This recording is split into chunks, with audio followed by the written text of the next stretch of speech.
Oh, Thokozani. I see there's people already in the classroom waiting. Thokozani Bedlozi. Let me just try to see my lighting. Thokozani, as we walk in. Let me silence my phone. Welcome everybody. Today we are going to be discussing the ears, but I hope something else. Just trying to see which one will work best here. I think this one is fine. Okay. Thokozani Bedlozi, how is everybody tonight? Dumelang. I believe that I have made sure the chats are there, they are open so that I can see everybody's comment. As we are going to discuss, remember that it is an interactive discussion. As much as I'll be sharing. Oh, Thokoza Wisani, thank you so much. Yes, now I can see everybody. Hello, I can see that at least I can see your comments and I can see your interaction. I am Noma. Welcome. Thokoza Vuyo. Welcome to today's live, and I am hoping that you are going to find value in the lessons that I'm about to share today, in the lessons that Tlosi is going to just pour out of me. I have highlighted I have highlighted a few things that I wanted, or the topic that I want us to discuss. Thokoza Debbie, hello, how are you?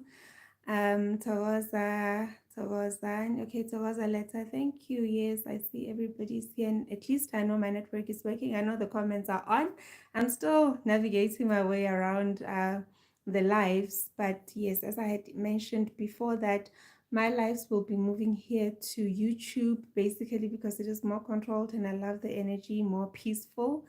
Yeah, and at least after I have done the teachings or the live, automatically we are able to just have it on the YouTube channel, and it is there for everyone to come back and to look at and to learn from it, especially because with the live there's so much interaction in terms of the questions that you ask that I would have not necessarily thought of if I was just doing a lesson. So today we are going to be discussing ringing ears, but anybody who knows me, anybody who has been in my space at a personal level knows that Gognoma will always talk about the importance of understanding a few things. One of those things for me, context is very important when we ask this question, why is this happening to me? Context is important, and I love technology. I love the accessibility of everything at our fingertips. Our smartphones have notepads. And the thing about notepad is that you can just type something quickly on the go, and you can always come back to it later to check or to remind yourself, or to even capture it at a more formal way, whether it's a dream when you wake up at 3 o'clock, you can just record it, you can just record, like everything is just at our fingertips. So when it comes to the question of the ringing ears, I would like for us to start here with the recording of when the consciousness that comes with everything that happens around you, and not just with the particular topic of today, but with everything else, whether it's a headache, whether it's even itching ears, because today we'll concentrate more on the ringing ears, but maybe if time allows, we'll also talk about the itching ears also. When we look at the ringing ears, my first advice will be aware of where you are. Be aware of when this is happening, because for some people it can be a consistent thing that happens at a certain time. So at 3 o'clock, maybe in the morning, you're waking up because you feel like you had somebody calling your name, or you had a certain noise, or there's a certain bird that was singing, or your ears are really ringing. It can be a sharp ring, it can be a shallow ring, but you always need to be aware of when does this happen. Sometimes it can even be, where am I when this happens? For an example, you could find that it happens when you move from one part of the house to the other. So those are the finer details that are important, because when you have those details, then everything that I'm about to say will also maybe bring more clarity to the reasons why you are experiencing the ringing ears. One of the most common things that we know with before we even talk about the ringing in terms of tee, tee, tee, tee, that you would hear that sound, we hear your name clearly shouted, Noma, and you look around, there's no one. I know my grandmother used to say, you do not answer that voice. You don't. If you are called and you are walking in the street, or you're alone in the house and you know you're alone in the house, you would always be told, do not answer the voice. You always had to look around, or you always had to curse it, or tell it to go away. And I think that came with religion. As now I grow and I understand what the voice is and why the voice was calling my name, you then start understanding that our ancestors, our grandparents mostly, and for some of us they are now ancestors, but for the lucky ones, they are still here, they are still alive. I would definitely do anything to have tea with my grandmother, even if it's just for 2 hours or an hour.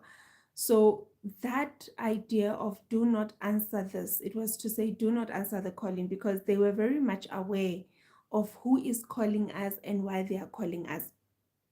And that is why we were told, do not ever engage with that voice. Do not engage with it, because once we started engaging with the voice, then it meant that we are in Isabella uyabizwa. You understand, you are being called, and therefore you need to answer the calling. But even with the very same thing of do not answer the calling, if we go, as I've always said, I've got a Christian background, and sometimes we want to transition too quickly into other things. But for me, one of the biggest things that really made me understand the calling was when I became aware that no, but there is a scripture that says, go back and sleep. And when you hear that voice say, speak, your servant is listening. Bua, mohlanka wa hao o mametse. And those were the moments where meditation and stillness came into play, to say when this voice speak, it's not a voice from Satani, or it's not a voice from the evil one, but it is actually a higher source spirit. For some of us now, you more specifically say it is your ancestors calling you and saying, sit down, we've got something to say, to communicate with you. But even with that, there's also different. So it's mainly about communication. When you hear the ringing ears, they're trying to get your attention, they're trying to communicate with you.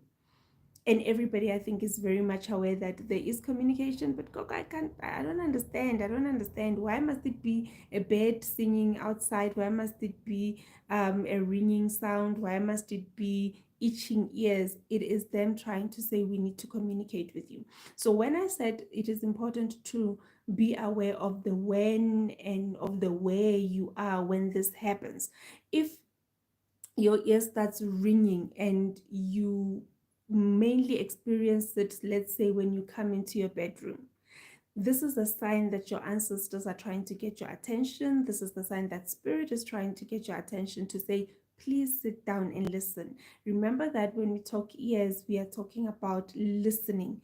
In communication with our ears, we listen. With our mouth, we speak. And many times when we come into spaces where we want to communicate with our ancestors, or where we seek communication with spirit, we are always the ones talking. You light your candle and you just start talking. You light your candle and you just start talking, and after talking you are overwhelmed by your own emotions because you've overworked yourself, and then you switch your candle off and then you're done. That's it. But when you start understanding that those signs are actually a call to silence, a call to stillness, when you start having the ringing ears, when you start having your ears, this part of your body is simply saying to you, do not speak, but come and in stillness listen to what we have to say to you. So I'll start with the environment that is safe. You're in a safe environment, it's your bedroom, and you start, or you sometimes hear, or you most of the times hear the ringing ears just before you sleep, or you have the ringing ears as you enter into your room.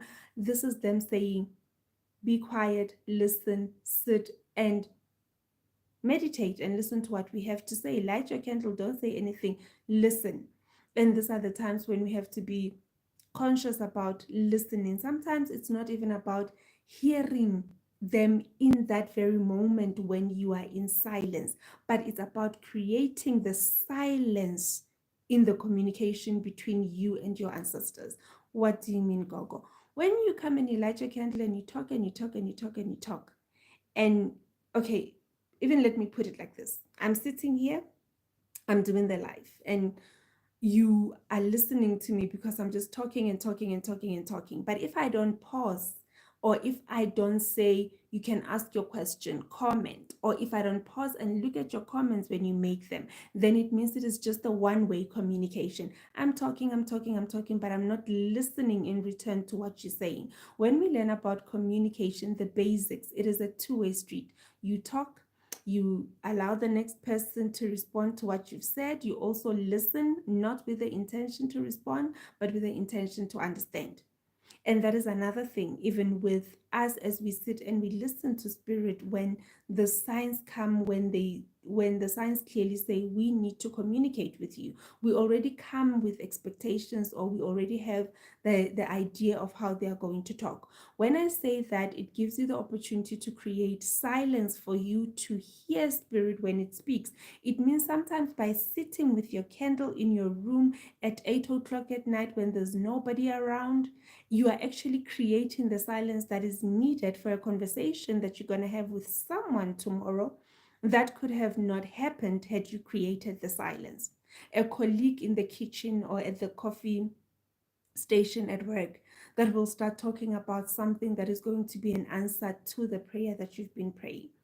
So it is important to understand, sometimes when the ringing ears come, it is to say, we need you to create silence in the communication with us. You've been telling us what it is that you are, like you've been asking. It is now time for you to create the silence so that we can respond. Sometimes it can be you listening to a radio station, it can be you listening to a song, even a song.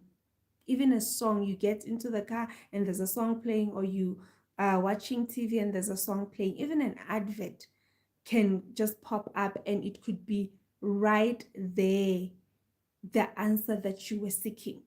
So when it comes to that, please, like I say, be aware. If it's in a safe place, just always understand, and especially if you've been praying or asking for something. And it could also be the at that call to say that you need to pay attention to where you are.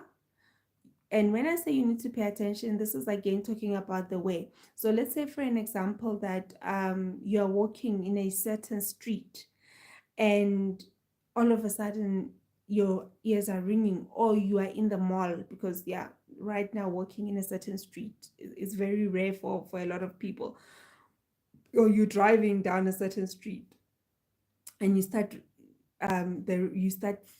having the ringing ears, or like I say, you're in a mall, your ear starts to ring. It is bringing you into awareness. It is calling your attention. Maybe you just need to pause, breathe, and be aware of your surroundings. Maybe you need to pause and breathe and understand that there is energy around you, and the energy around you requires for you to pay attention to what is happening. Spirit is trying to give you a message, and in order for you to receive the message, you need to be aware. How many of us go through the mall and then somebody's going to say something about a shop that had a special, and you'll be like, when did I passed there yesterday, I didn't even see that, because we live such fast-paced lives that awareness is not something that we are now experiencing. Awareness is not something that is easily found. Awareness, it's a conscious act that we need to start practicing. Greetings, Rahul in India. Greetings and welcome. So we need to start understanding that this is a conscious call to silence in spirit, or to awareness in spirit. And when this call comes, it means that we need to be conscious of where we are, or we need to create that silence to say, I am here, I am listening, talk to me, guide me. I need to stop talking now. I need to start hearing you and start hearing what you're saying. Another thing, if you are shifting from one place to the other, or from one room to the other, even in an environment that you're in, it could actually be it could be the presence of spirit, you being made aware of this, of the presence, to say, in the space that you're in right now. And those again who know me, they'll always know that I say to them, oh Coco, I went into my bedroom and all of a sudden I was so overwhelmed, but I was okay. When I moved from the lounge, but getting into the bedroom, I just felt so overwhelmed. I felt like crying. I just felt like lighting my candle. And I said, that is because you are not going to light your candle to invite your ancestors. You are actually walking into their presence. And many times we think that we need to summon spirit because it is so far away.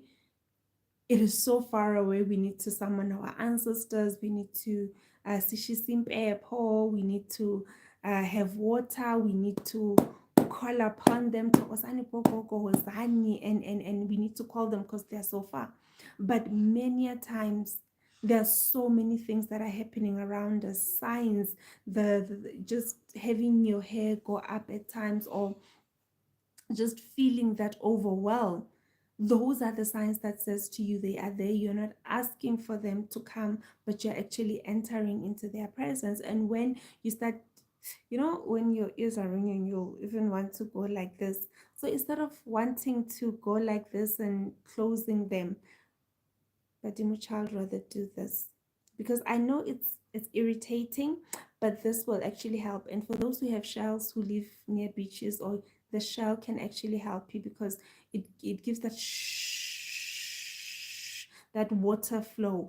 And for a lot of African cultures, we talk about Lwandle Lwabangoma, or the primordial consciousness, and this is the waters. And when you do like this, you are kind of like bringing yourself into silence. Even that whooshing of the water, we know we listen to soothing water sounds when we even want to make our baby sleep. Those are the white sounds that we would use. So one of the things that you can do to help you cope with the ringing ears is actually just cupping, like putting your hands like cups, and then once you feel that you've calmed down and they're no longer as painful, because again, it can be very painful and uncomfortable. But the most important thing is understanding it is a call for you to be silent. And when you're experiencing them, be silent, but child. Allow yourself to create the silence so that you can hear spirit. Sometimes even that creation of silence is not about conversation with other people, but it is about, as you enter into your bedroom and your ear starts ringing, you are creating the silence to say to your ancestors, as I sleep tonight, please come and visit me in my dreams. And that is where you're going to get answers. People say, I don't dream at night. I forget my dreams. Oh no, I remember, but I can't remember what the person was saying. All those things come to you not listening. We are here, we are talking, you're not listening. And when you are awake in the physical consciousness, you will be finding that it is actually because you're not creating the silence. Mine rings so much. I'm surprised they're not even now. That is because spirit is engaging with you. And once you start even using the word so much, it is because the awakening is happening. And you're starting to understand that spirit does not only speak to a selected few, abokok noma. At the end of the day, we are all spirit beings. And at the end of the day, the spirit, the higher self, source, God, our ancestors, everybody has the connection. Everybody is connected to their ancestors. There's no way your ancestors will come and connect with Gog Norma when they are not connected. I connect with them because they are connected with you. My job is just to come and align and to say, okay, you are connected to your child, but why are they not hearing you? And they start telling me, this one, Norma is always talking. She never listens. And when we start coming and trying to show her we are here and we want to speak, then she assumes the West. And guys, some of these things, yes, they are from the background of religion, like I say, being told that you do not answer that voice. And now growing up and being in spirit and the awakening happen, you now understand why. Because, hey, our gogos, what were they going to say to us, poor women and men? Our grandparents, what were they going to say to us when you are called Noma and you say yes and Gogo says sit down and you have to sit down? That is why some people who have grown up in households where Upahla was normalized, where even going to the graves, even having those visits from Abantu Abadala were normalized, they can even tell you that, no, Mina Gogo walks in and we sit down and we talk because they see the spirit, they are aware. But some of us, if the spirit walks now, a lot of, like, a person can be crying, I miss my mom. Should the mom walk in and say, I'm here in spirit, and you can hear your mom and you can see your mom even if you can't touch, you'll probably run because we were taught they're ghosts. You understand? So spirit is always trying to it's forever evolving and adapting to our ways and to our beliefs, and to make sure that as it enters our space, we are not overwhelmed and it is not overwhelming us. It is not overwhelming us. So that is what spirit is about. It's about comfort. It doesn't come to harm. And another thing that you will find as the reason, it is a shift in the energy itself around you. So, for an example, if you are moving in the house, I'll just make easy examples or common things where people can experience this. If you're moving from one place to another in the house, or if you're moving, Thokozani, even in your car, you shifting from one area to another and you start feeling the ringing ears, it can be spirit saying to you, there's a change in the vibrational frequency or in the frequency around the area that you're in. Spirit is present there. So it doesn't necessarily just have to be in your home, but it can also be in any area where you at, and it can be spirit that is good or it can be spirit that is bad. Hence I say it is important also for you not only to focus on the ringing of the ears, but to be aware of everything else that is happening in your body. Have you ever had that feeling where, yes, that my ears are ringing and I know Gogo, they're always ringing, I've had this problem, but somewhere they start ringing and you also have litswalo, you have this overwhelm of fear. That is your intuition. That is your intuition saying to you, be aware something is not right. And that is when you need to take action and maybe move from a place. Sometimes you are coming into an environment and people are there, and all of a sudden you start hearing the ringing ears, or like you can just feel that the energy, is not. So that is spirit trying to say to you, there's a shift in energy. You are entering into a space where there's a shift in energy, and you need to move, or you need to be aware. You need to listen. We are here. All those kind of things. Especially for those who've been in nature walks, when you go up the mountains, especially if you're hiking, the higher you go, the more your ears get affected, because in a way I'll say the closer you get to your higher self, to spirit, to source. The other thing about ringing ears is that we were told, and in different cultures it can be different things. Sometimes it can be both of your ears ringing, but we grew up knowing, or I grew up knowing from the teachings of my grandmother, that if if my right ear is itching or is ringing, and it's the only one that's ringing, then I must know that somebody somewhere is saying something good about me. But if it is the itching or the ringing of the left ear, then definitely there's a conspiracy, or ho na le mokgatlonyana o dutseng. Some people are sitting and they're not discussing good things about me. Also, if they're itching and you feel like there's heat coming out, then you would know that whatever that is being discussed about you is not with good intentions. It is not with good intentions. So those are some of the teachings that we grew up learning. Another thing is the when you are meditating and you start, or even in prayer, like I said, when you start experiencing the ringing ears and you start experiencing the itching ears, then it means it's time for you to just stop and be silent. Sometimes we think repeating the same thing over and over and over again will make God jump and do what we've been asking for God to do. I always say to people, when we are experiencing challenges, when we're going through difficulties, I've moved from asking why me, and I'm always consciously saying, if this is happening to me right now, my question is always, what is the lesson in it for me? And many times when I'm faced with challenges, me naturally, I'll say, I don't know how to get into a position of complaining or talking about the issue too much in prayer. I believe that as I've written it down, journaling for me is one of the things that I do when I am faced with a challenge or something that is heavy on me. I write it down to say, this is the challenge that I'm facing, this is what's happening.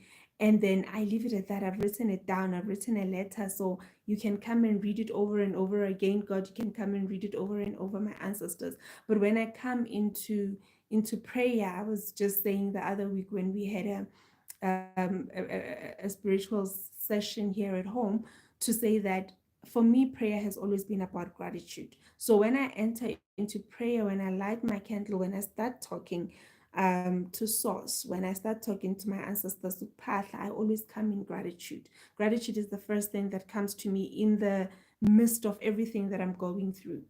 And once I find myself in a space where I'm overwhelmed and I'm heavy and I can't even, I'm not going to say find anything to be grateful for, but I can't voice out the gratitude with the voice.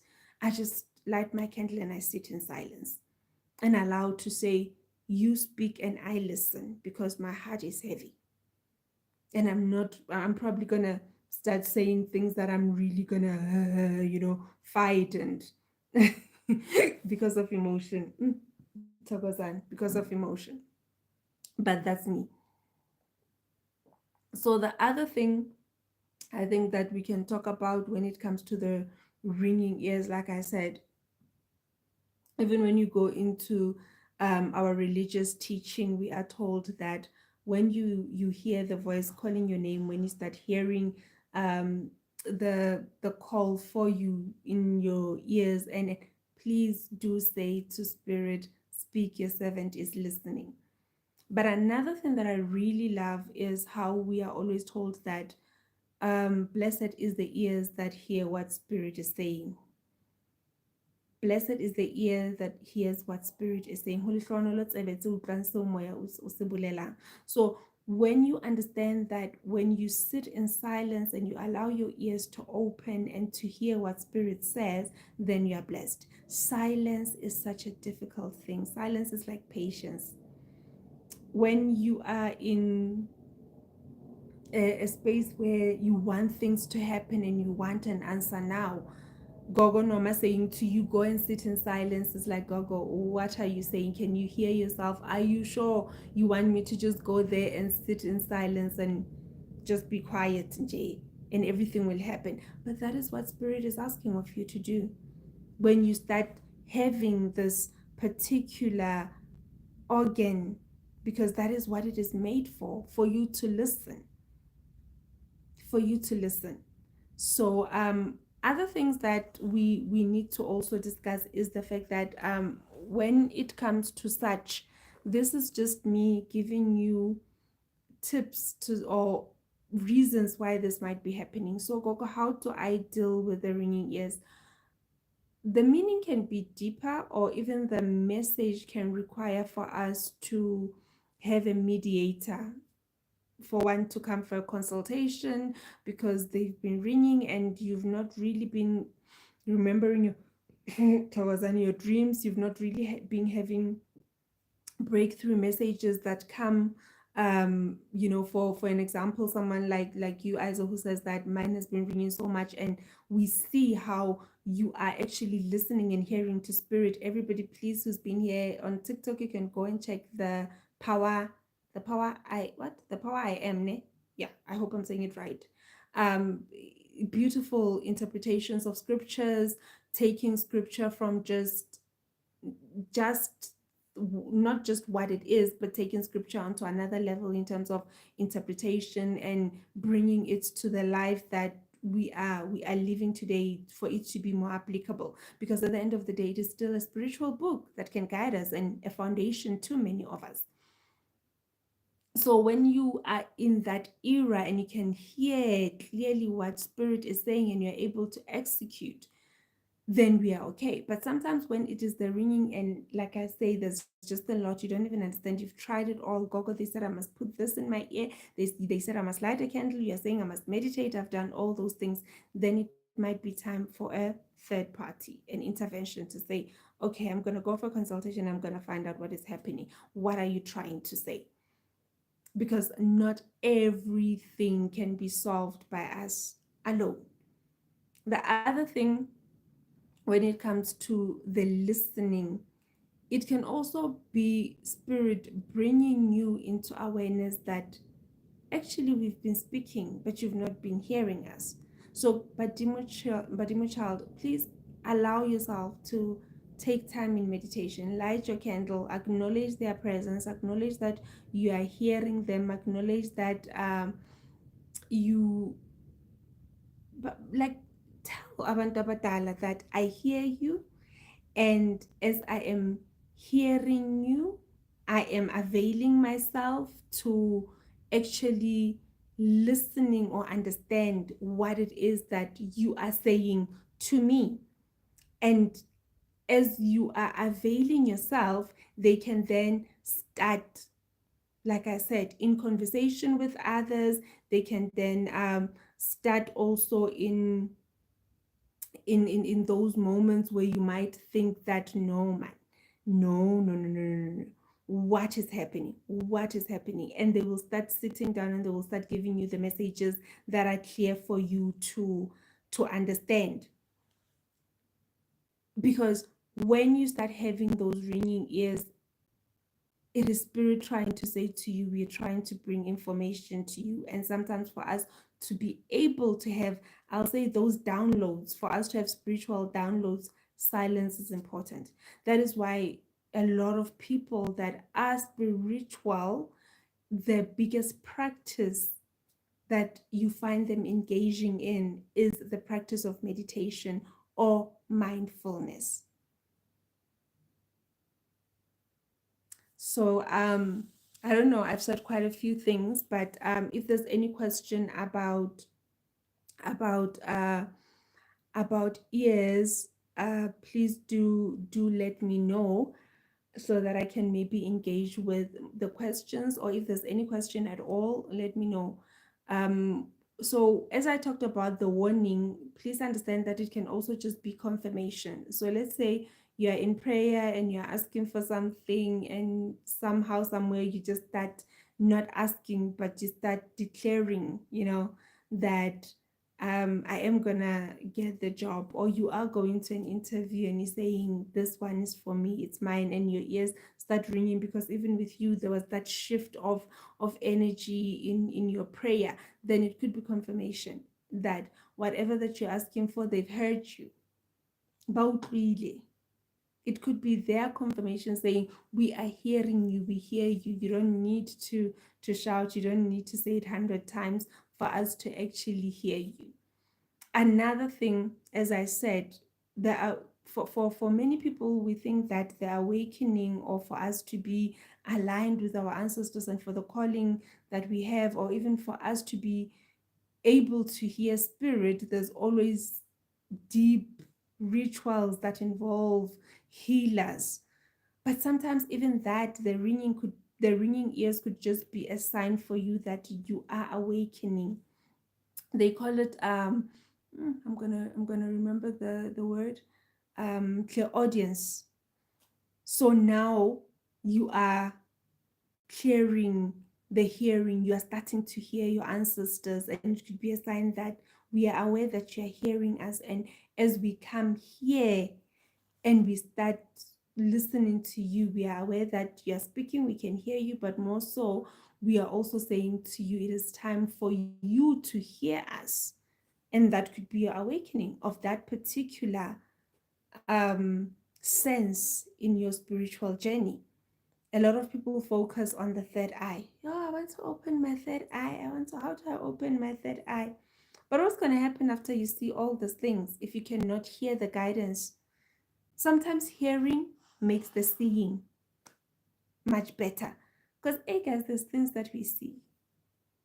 And when you see certain things, also when you're spiritually woke or when you are in the journey of spiritual awakening, it is important to also hear spirit as it shows you those things.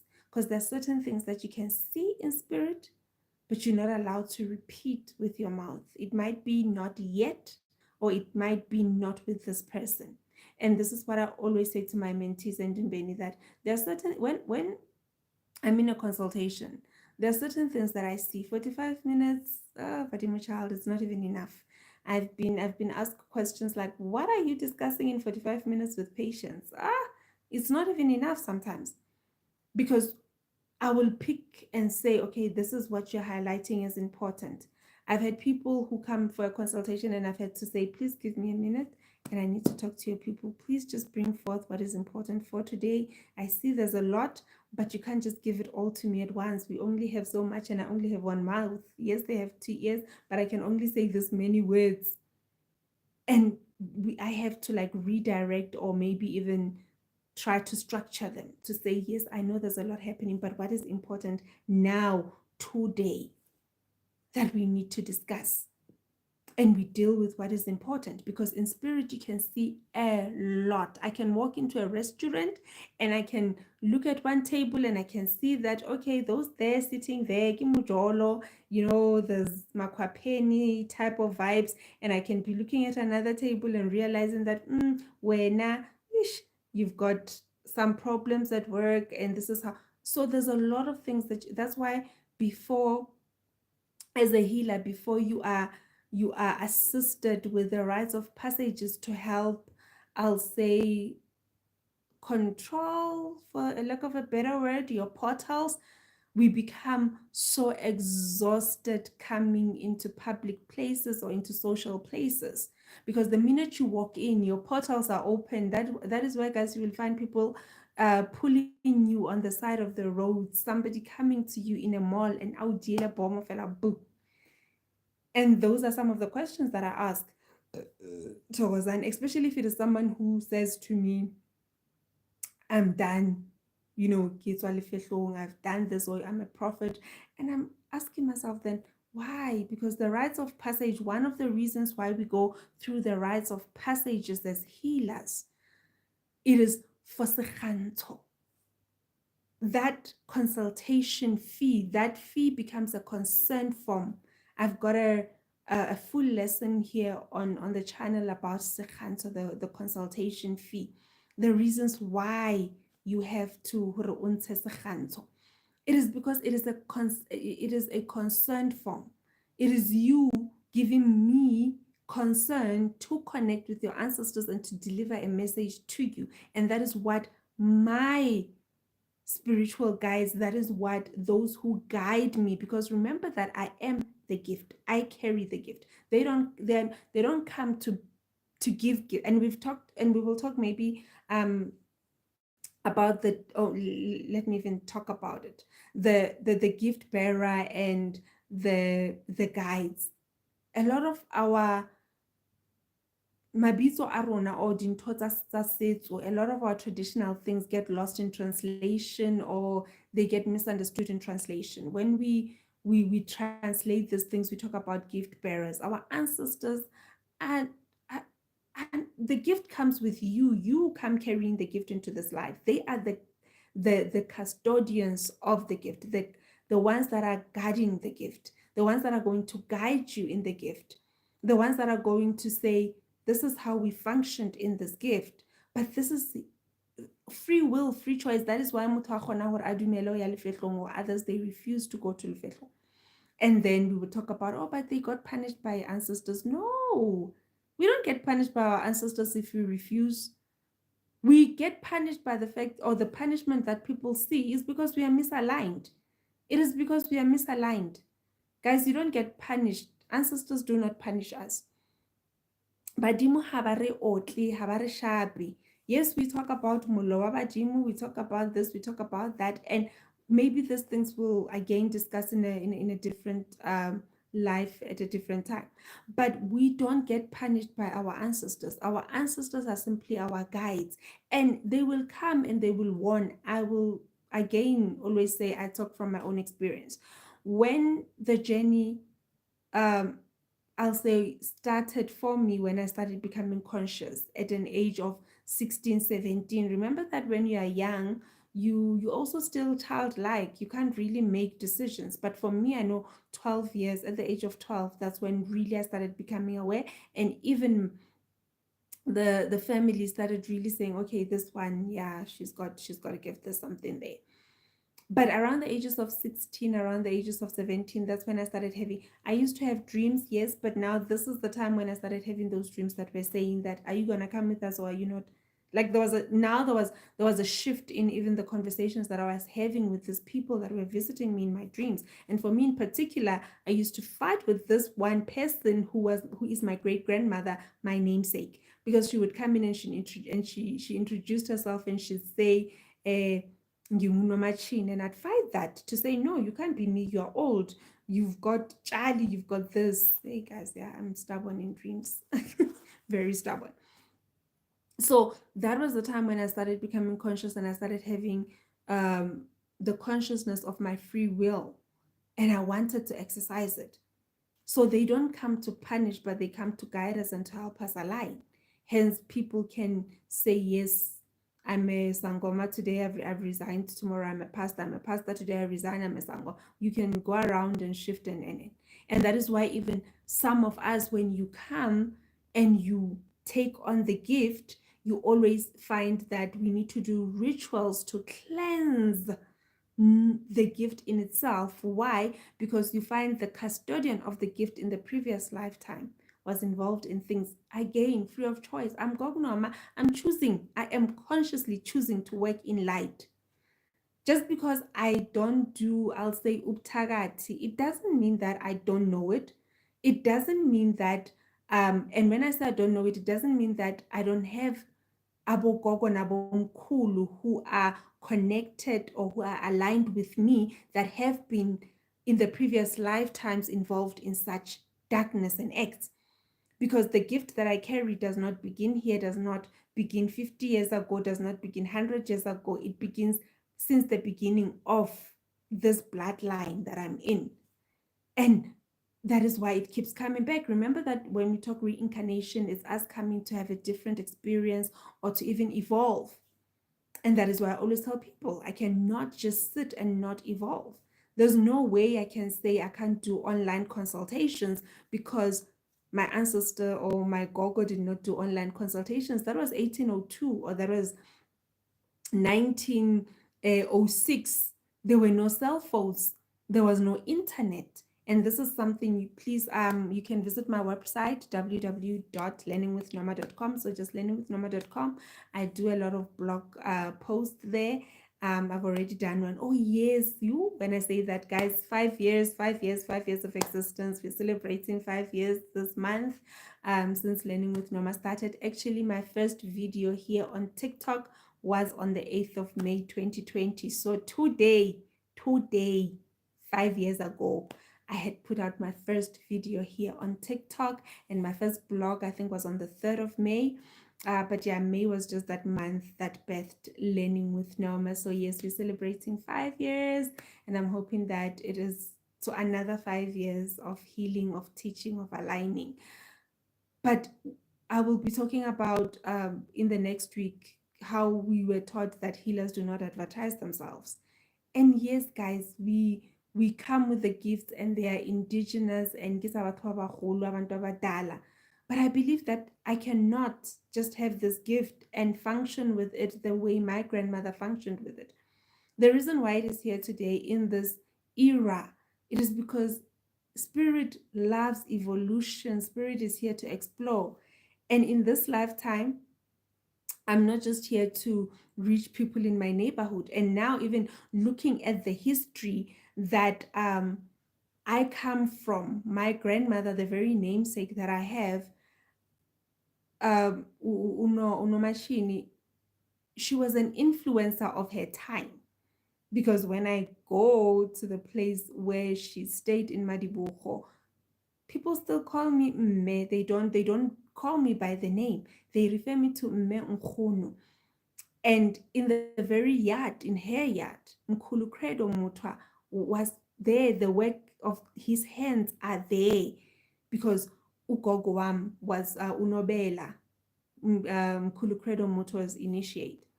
So for some time between, I think, the 90s, somewhere between 95, 97, there, that was his hiding place. There are things that are from his hands that are in my Ndumba, the work of Nkulu Credo's hands in my Ndumba. When you walk, the Ndumbas, the artwork in the yard, Komadibucho, Nkulu. So if I carry such history in my bloodline and I've walked in my bloodline, or my ancestors have walked with such legends and spirits and such teachers, then how can I limit myself to say that I can only reach people where I am? Understanding that I am here not because because that was one of the things that I struggled with when I had to come online and digital platform and teach. A healer does not advertise themselves. But I needed to understand first the history and know where I come from. That is why we are told that if you don't know where you come from, you will not know where you're going. If you don't know where you come from, you will not understand why you are called and why you are here.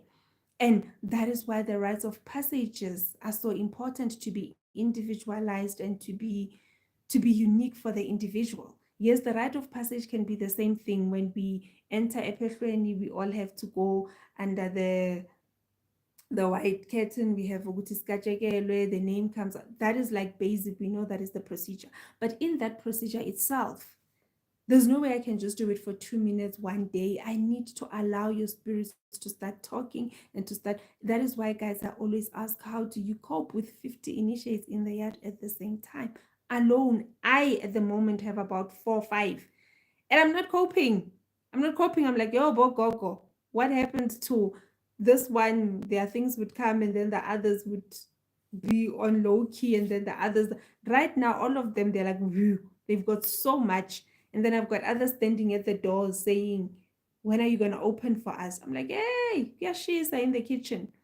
It's already hot. That is why I was saying, Mina, I'm not a Kobela, but you know what? I'm called to teach, I'm called to heal, I'm called to mentor. And even me being here, this is me still fulfilling my purpose and my calling. So we need to understand that spirit does not stay in one place and spirit cannot remain the same. There's no way we can still, I mean, even now we talk about the life that we live in, where we've experienced the pandemic of COVID.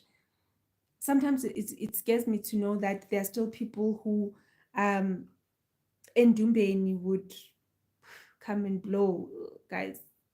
Yes, it's fine. In the olden days, we needed breath, or breath was, and the physical contact was that you have to breathe air into the bones, or towards your spirit into the bones for them to speak life.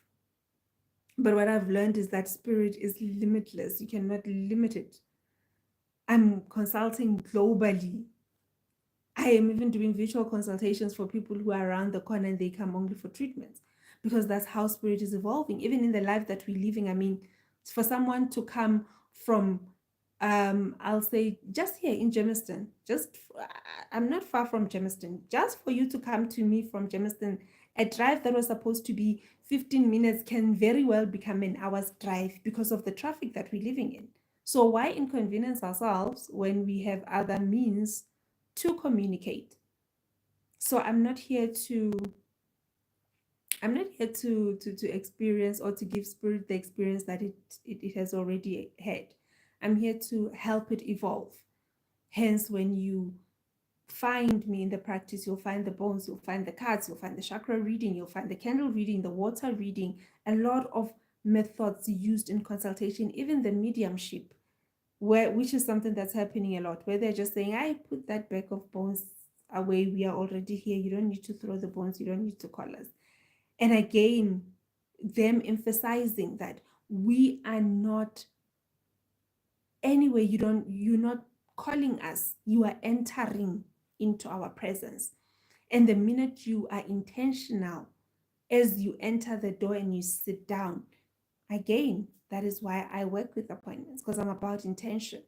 I'm about preparing, I'm about saying, as I enter into the space, and when you come, it is you and me and your ancestors.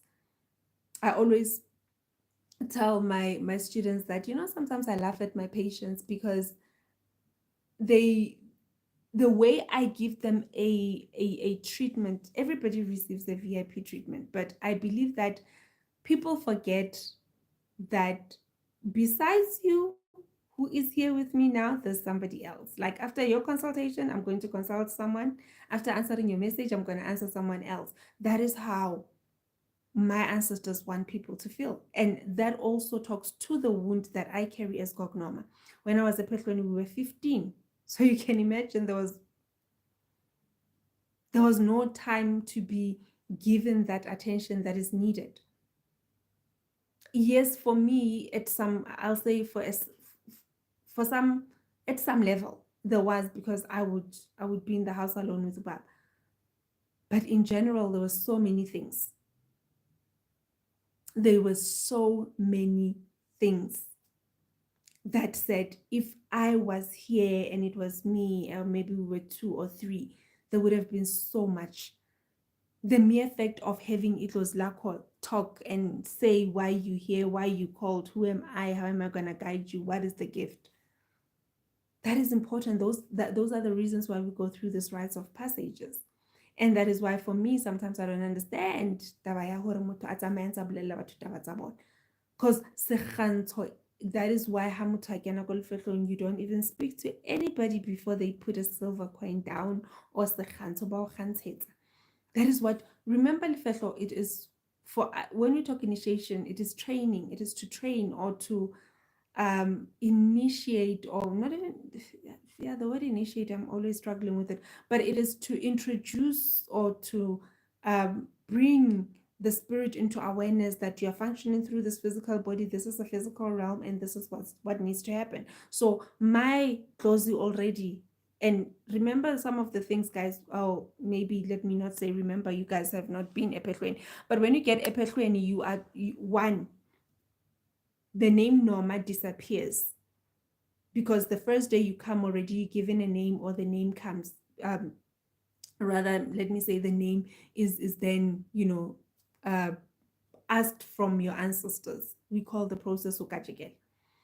Then you are, they will know, oh no, Kimkulu, Kumalo, and that's what you would start being called.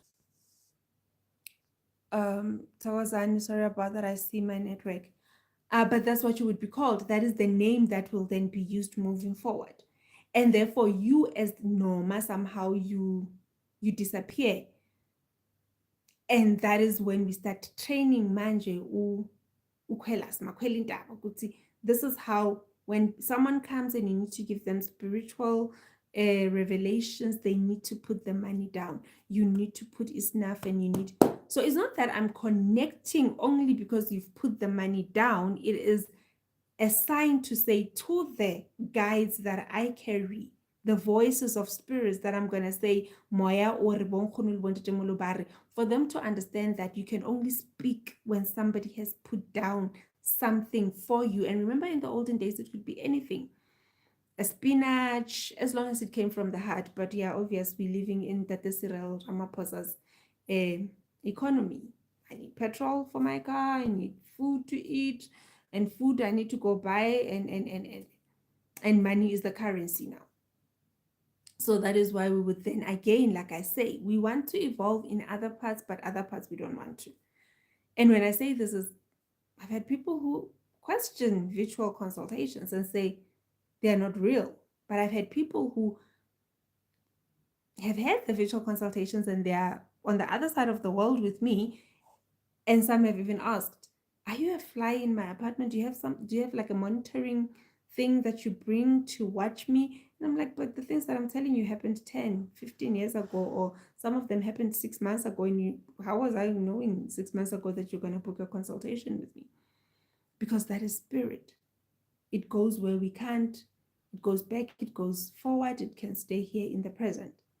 But it is important to understand hore sekhanto, those rites of passages are to help us know when to connect, how to connect, when to speak to people, how to speak to people. It is important. So guys, I'm going into my, over the years as Sister Noma, I'm just trying to see if I can find my folder. I knew that I was going to do this lesson. I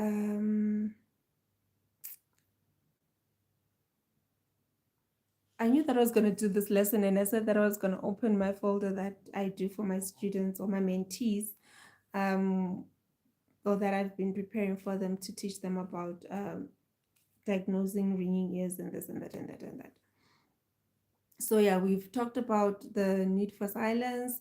We've talked about a warning sign. We've talked about confirmation. We've talked about them showing you that they're in a presence, and saying you need to be silent instead of always talking.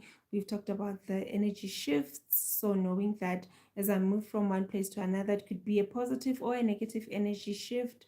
We can also talk about, again, like I said, when does this happen? We are approaching a full moon, and when you start having the ringing ears, it could be a sign that there's something that you need to release in your space, because during full moon, we do the release ritual. Also, there's a lesson here on YouTube in the classroom where you can go and learn about the moon rituals that we do. I'm hoping to add more, because all the different phases of the moon, there's rituals that we can do all throughout because remember, the lunar calendar is our original calendar. So at every phase of the moon, even with females, when it comes to the full moon and the new moon, I will do lessons to say when you are having your cycle or your menstrual periods with the full moon, this is the season that you're in. And if you're having the menstrual periods with a new moon, this is the cycle that we're in, because it always somehow interchanges, where you're going to find for 6 months or 7 months you're having your cycle with the full moon, and maybe for the next 6 months, because we have those blue moons that come somewhere, then your cycle shifts and you start having it at the beginning of a month with a new moon, or vice versa. But that will again be another lesson where we talk about the moon. So the ringing ears could also be showing you that you are nearing that planetary shift, or that moon shift, a phase. And it could be again a sign that you need to do a certain ritual in that phase of the moon, whether, like I said, if it's a full moon, it might be a sign that you need to release something. If it is a new moon, it might be a sign that you need to start manifesting something, because we get so stuck in planning at times, and procrastination comes in, and you start procrastinating and you don't do things. Why? Because it's not perfect yet. I still need more time. Kanti, it is perfect the way it is. The reminder that I received recently is that I live with myself, and I carry, I'll say, the knowledge or even the guidance and the wisdom of my ancestors.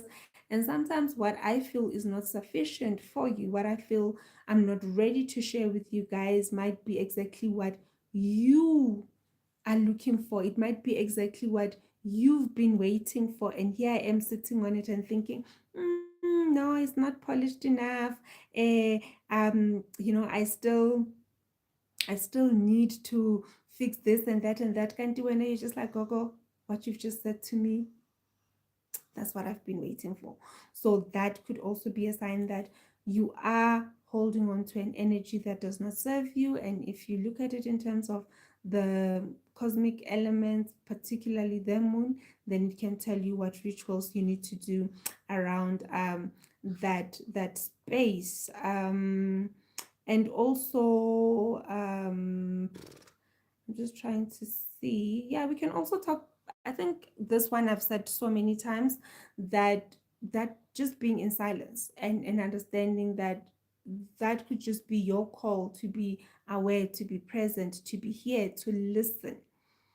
So, Gogo, let me just recap in terms of maybe a question that would say, how do I deal with the ringing ears?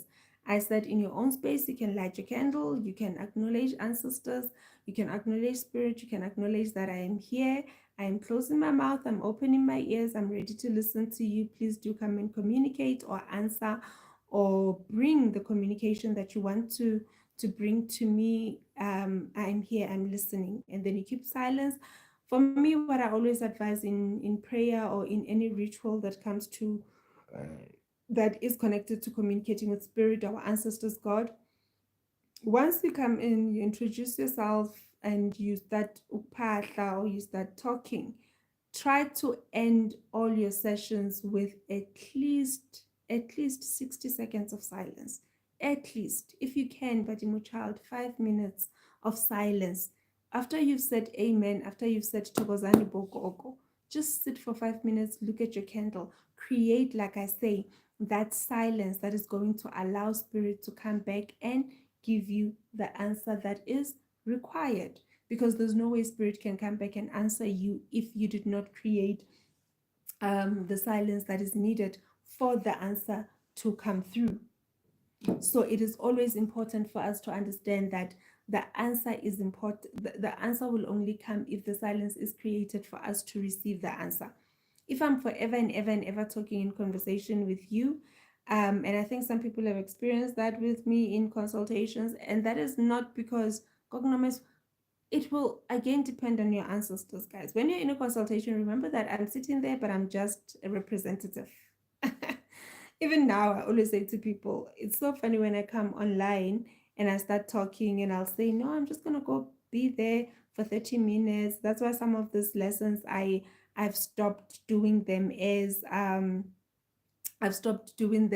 just lessons, because I find myself saying I'm gonna do a 30 minutes or a 15-minute video, and by the end of me recording the video is like 45 minutes long, because that's what my ancestors do. That's what my guides do. They're teachers in their nature. So once you start teaching, they go from this topic to that one. By the time I remember why I was doing the video, I've already covered 10 or 15 topics. And so that is them.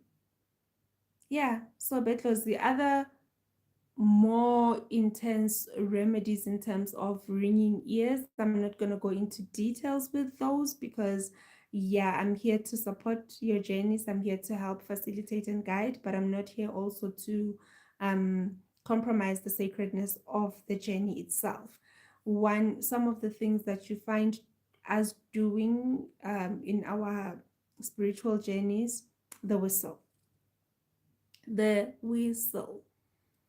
And even with that in itself, that's why you will find all of us having different whistles, because we're not being, I'll say, communicated to with the same sounds. Even your ringing of the ears, I might be saying tee, and somebody might be saying tee, somebody might say Gogo, it comes and it's like tee, tee, tee, and another ones could be tee.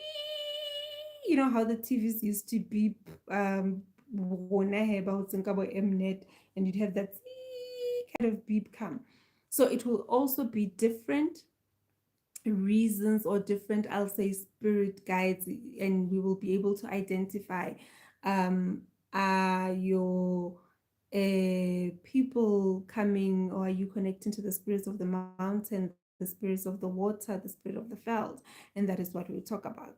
I think another thing that is very important with ringing ears is for us to understand that when we talk about the different spirits, mainly we will talk about is Tunya with Pala.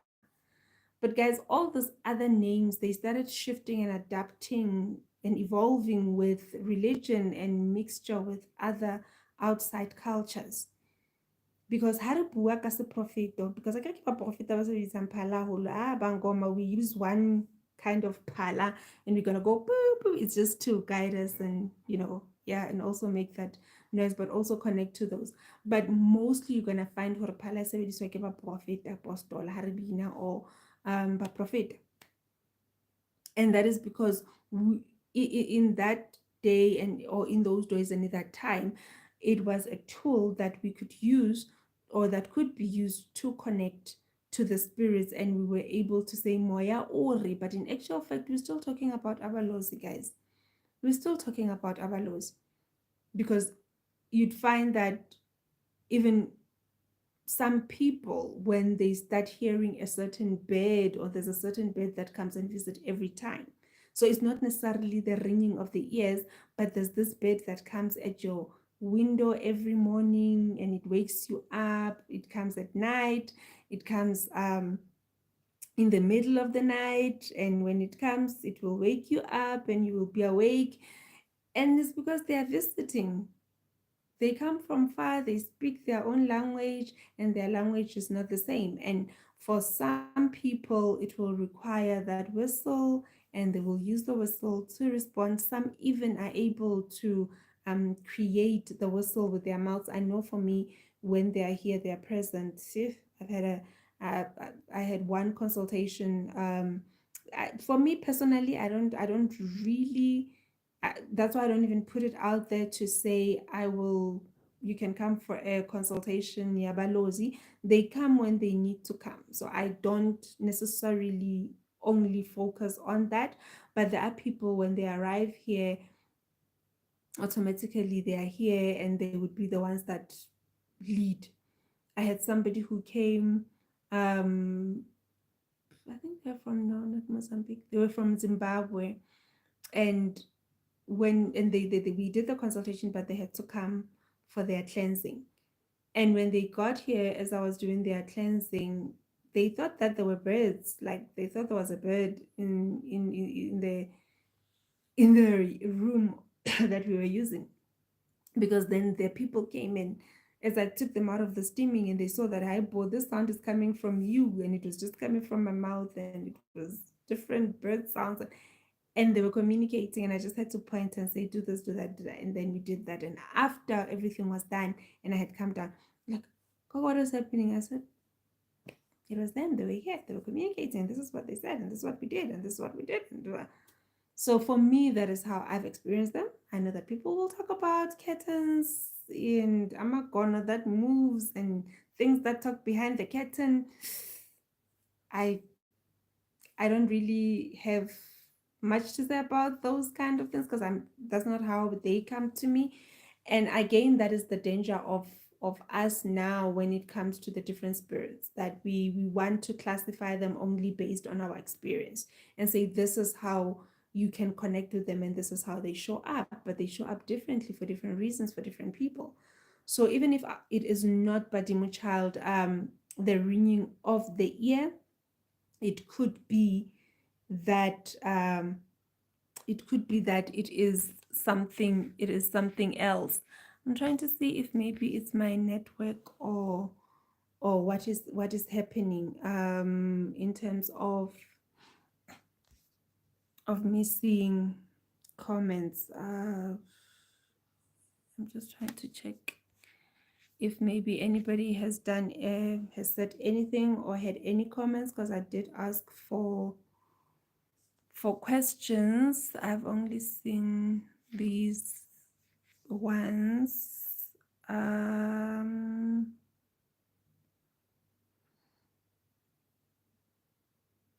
okay, yeah, because there's so many comments. Wow, let me see. I wonder why, guys. Am I Okay, let me just check the comments on this site. Because I'm not seeing the comments on the screen that I'm watching right now. All right, thank you. I see somebody was saying that congratulations, Coco. Thank you. Happy 5th anniversary. Um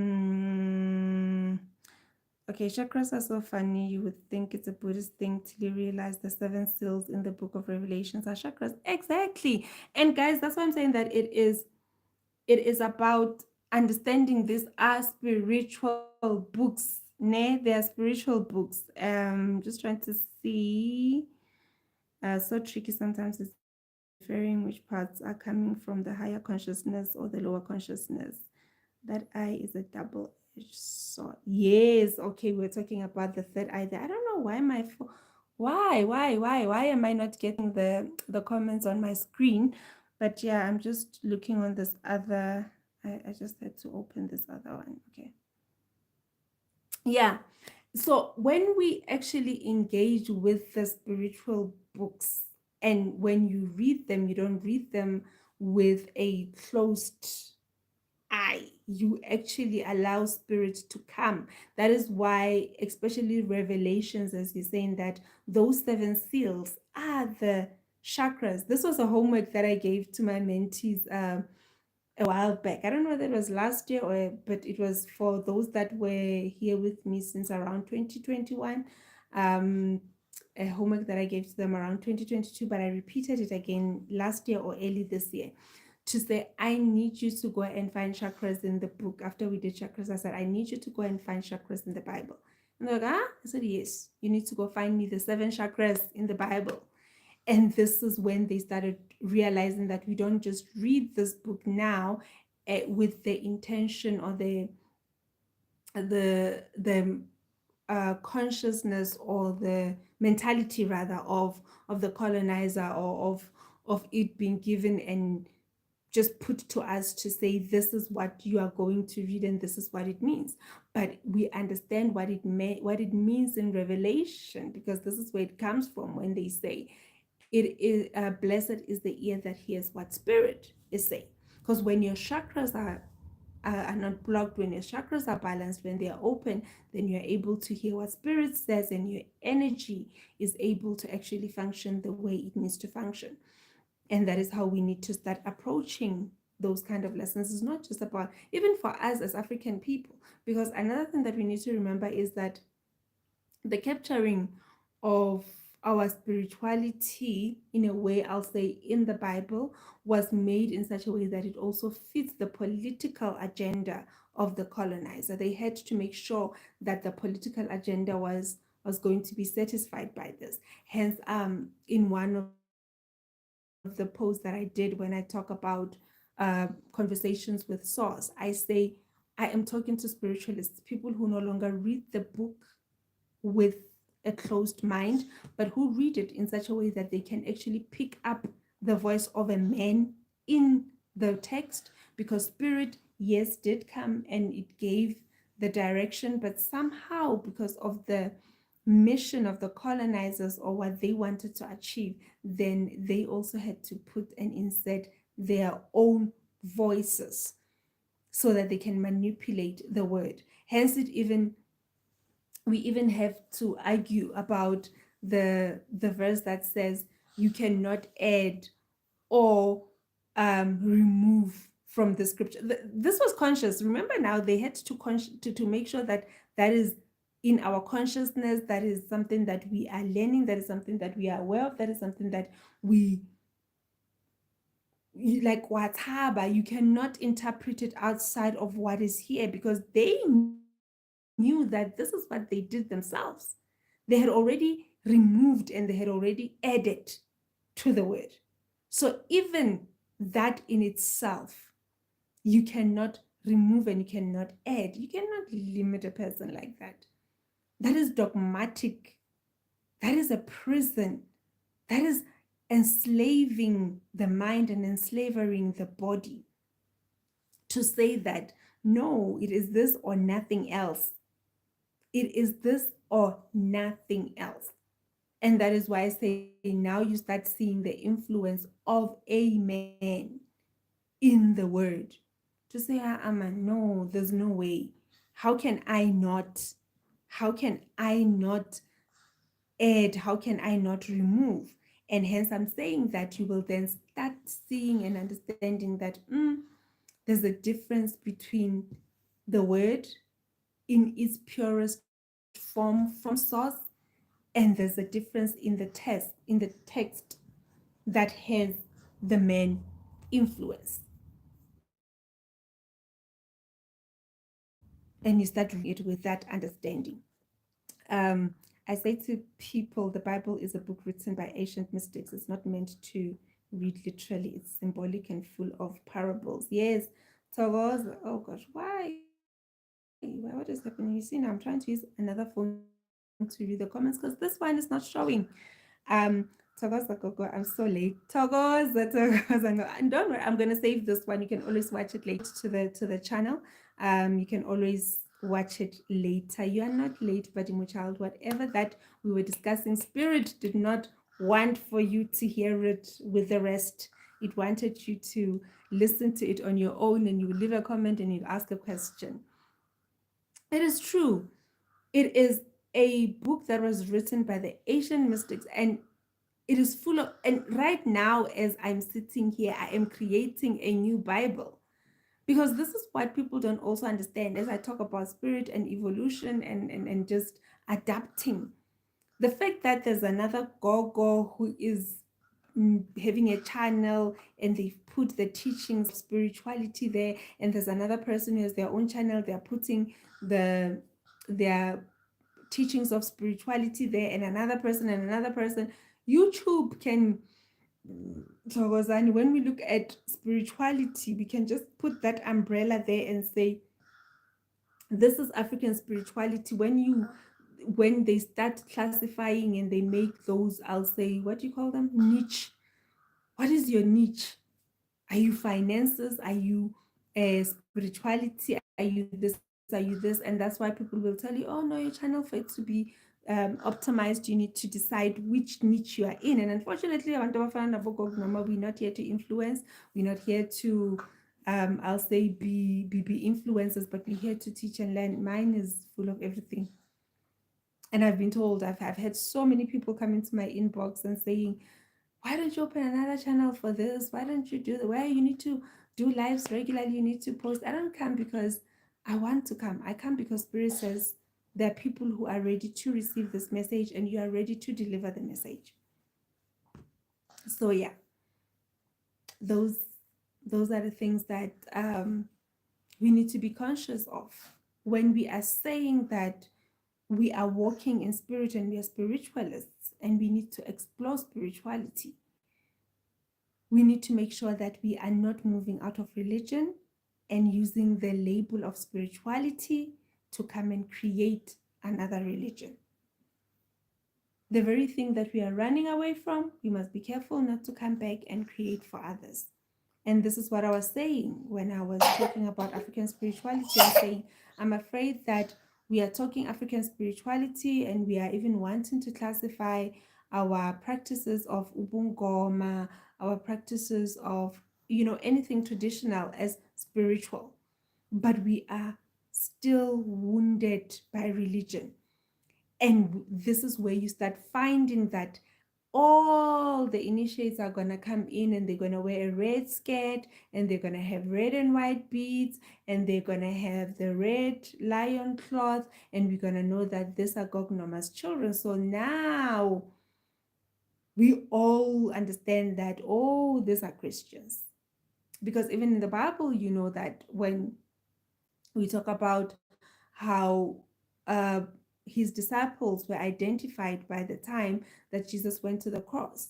People were saying, you dressed like them and you talk like them, you speak like them. So now this is where the religion came in, because we started, instead of awakening to the consciousness, that's why we have Buddhists, that's why we have Muslims, because Buddha came and his mission was to say, I need you to understand, you need to awaken the consciousness in you. But because this is how he practiced it, Then people decided this is the way, and now you can't do it any other way but for you to go and be quiet for 40 days in silence, in solitude, only for you to unlock.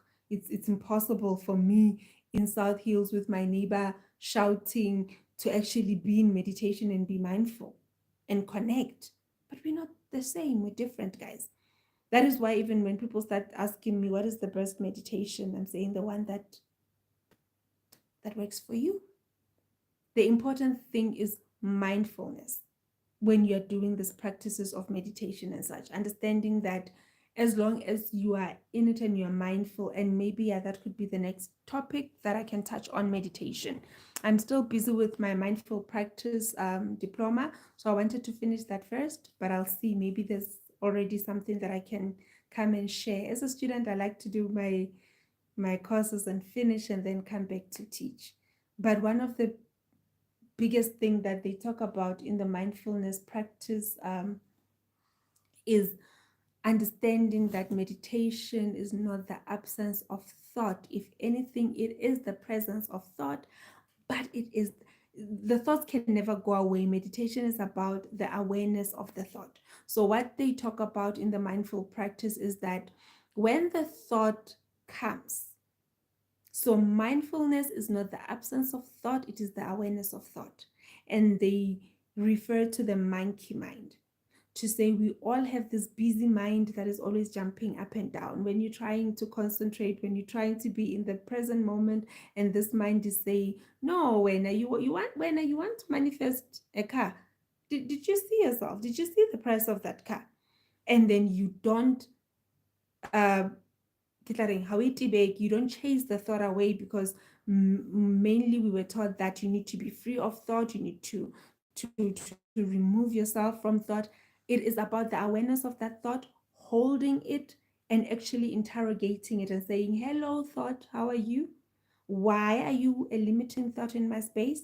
Why can Noma have the car and I can't, but we both flesh and blood and we living in Gauteng? I mean, I passed her, and sometimes you don't even, like, why did that person that I passed at the robot, why is that person able to afford the car and I can't? So you're able to hold your thought and you're able to question it and you're able to be mindful and aware of the thought, but also aware of where it comes from so that you can deal with that negativity at its root cause. But the minute you are not, you're trying to chase your thoughts away, then you're not in meditation. And the results of meditation, you don't see them in meditation, you actually see them outside of meditation. You see them outside of meditation when you are now socializing and back into the social spaces. Meditating for 1 hour is not an achievement. Meditating for 2 hours is not an achievement. When you can meditate for 2 hours and still go and argue about the climate changes, or still argue about if the Bible needs to be banned, then why are you meditating? Because meditation is about mindfulness, is about awareness, is about connecting to a higher level, knowing which conversations to be engaged in, knowing which, I'll say conversations, I don't even want to say arguments, because once you are in meditation and you start being mindful and you start being aware, it's very rare that you're going to find yourself in arguments. When you look at a person and you find that they're not vibrating at the same vibrational energy as you, and I don't even like to say you are higher, they are lower, but it's just to say they're different vibrational frequencies, then you are able to say that is your view, level of vibration that you're at this level of vibration that I'm at, this is my view, and I'm not going to argue to try and convince you to see something that you clearly cannot see. If I'm sitting like this facing, or let's say we are standing back to back, and I'm facing north, you're facing south, and I'm telling you, yo, the sun is setting, and you are telling me the moon is rising. I hope it makes sense. Neither of us are wrong. It's just that we are both looking at the same event that is happening from different angles. And it is true. On my side, the moon is rising. On your side, the sun is setting. I hope that makes sense. Okay, so I think most we miss it all about personal seeking money, see monkey do. Oh, yes. Okay. They all come to guide people back to themselves to go within. Yeah, they all come to guide, and that is all that they've ever wanted. Let me just see if I can.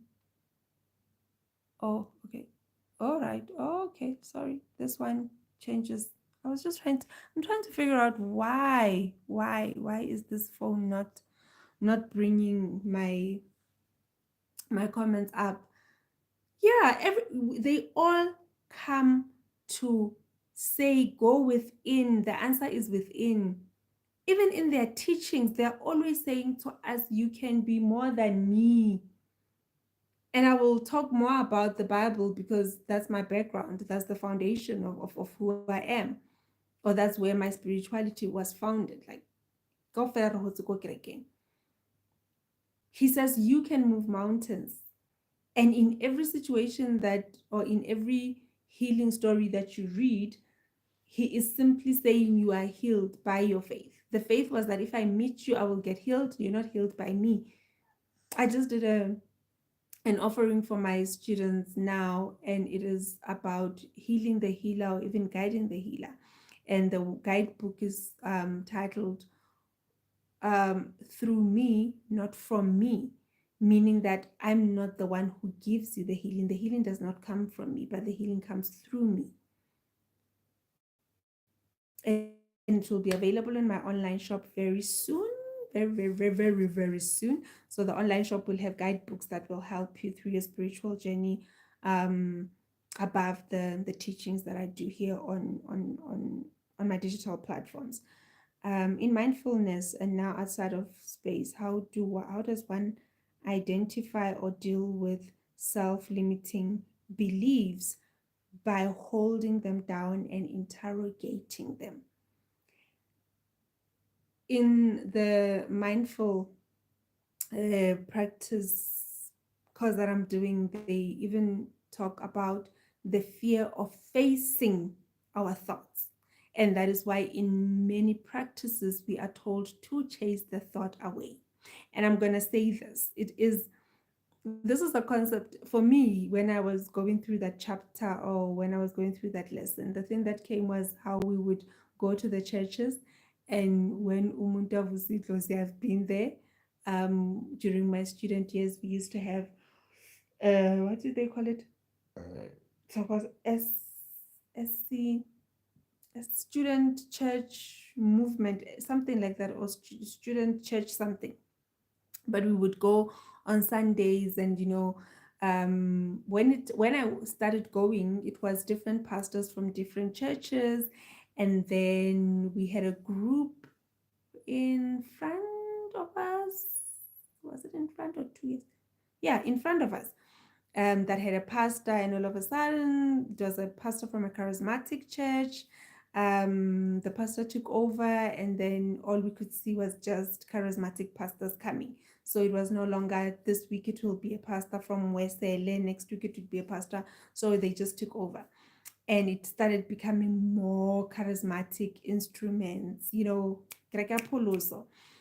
and now Noma at that time, because I started Lefehlo Laba Profit around 2009, the very like 2008 into 2009.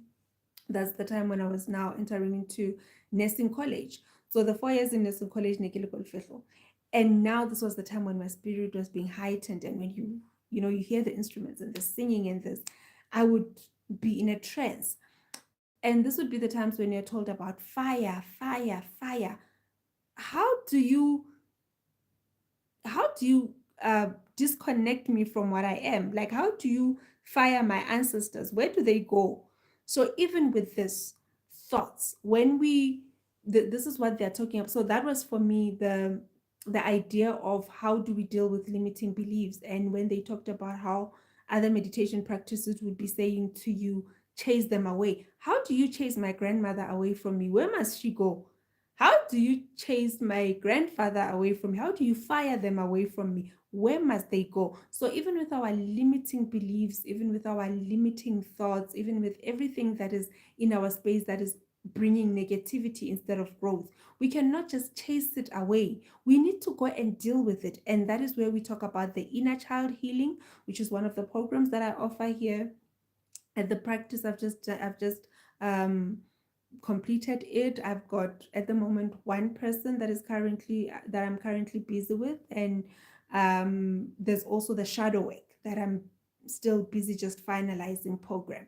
So those are the programs that we need to talk about. And there's also the restoration program where we delve into your own limiting beliefs. So in the inner child is a bit more structured, because we look at your archetype, why this is happening, and the shadow work is also a little bit more structured because there's questions that I give to you. But with the restoration program, it's a little bit more open in terms of you actually talking about those limiting beliefs and allowing us to take it where you need to take it.